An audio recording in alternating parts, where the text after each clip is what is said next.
আমি বাবির কাছে নিশ্চিত করে দিব যে যার খোঁজে যাইতাছি এর কাছে আয়া পড়ব। অলক্ষণে এক লোকটারে পাইছি। আসসালামু আলাইকুম গাইস, আশা করি সবাই ভালো আছেন। চলে আসলাম একটা নতুন ব্লগ ভিডিও নিয়ে আপনাদের কাছে।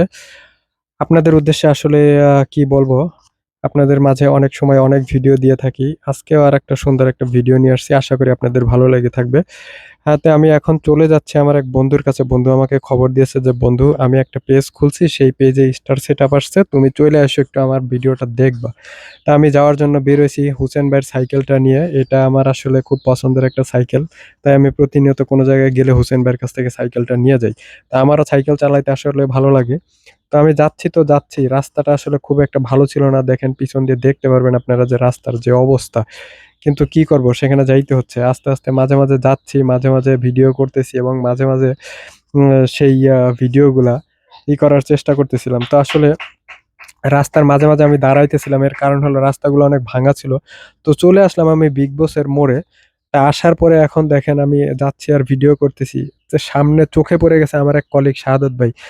যার কথা না বললেই নয়। অনেক সময় পার করছি। মোটামুটি ৫ বছর একসাথে জব করছি। এখন সে জব করতেছে, বাট আমি এখন বর্তমানে জব থেকে ছাড়া। তো যার উদ্দেশ্যে যাচ্ছিলাম তার সাথে দেখা হয়ে গেল আলহামদুলিল্লাহ। ওই বন্ধুর কাছেই মূলত যাচ্ছিলাম। সেই বন্ধুর দোকানে আমরা যাবো এবং শাহাদুত ভাইয়ের সাথেও দেখা হয়ে গেল। শাহাদুত ভাইয়ের সাথে কথা বলতেছি এবং শাহাদুত ভাইকে বলতেছিলাম যে, "ভাই আপনি কোথায় যাচ্ছেন? একলা, একলা কোনো খোঁজ খবর নাই।"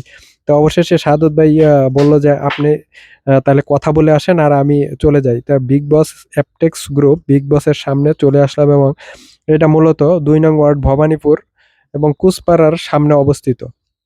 তা আমি চেষ্টা করতেছিলাম সেই ভিডিওগুলো করার জন্য। তো বন্ধুর দোকানে বসলাম। বন্ধু তার জামাটা খুলতেছিল। খুলে আমারে বলল যে, "তাহলে তুই ভিডিও কর।" আমি দেখাইতেছিলাম যে তার দোকানে আসলে বর্তমানে মাল সামানা নাই। এর কারণ হচ্ছে মাসের প্রায় শেষের দিকে।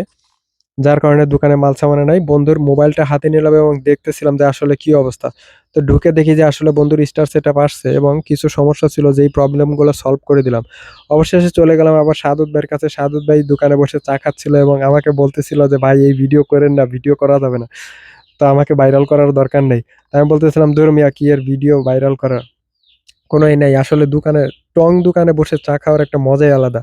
তা আমরা এই যে দেখেন কিছুদিন আগে একটা ফাইনাল খেলা খেলেছিলাম। সেই ফাইনাল খেলায় হেরে গিয়েছিলাম। আমরা রানার্স আপ হয়েছিলাম। আসলেই খুব কষ্টকর। তো ওই দোকান থেকে আসার সময় ওই খালা বলতেছিল যে, "দেখেন কলা কাটছি, তো কলা নিয়ে যান।" তো সাদত ভাই বলল যে, "ঠিক আছে তাইলে ২ ফানা কাইটে দেন।" তো ২ ফানা কেটে আমাদেরকে দিল। আমি ২ ফানা কেটে তারপরে সাইকেলে ঝুলাইলাম।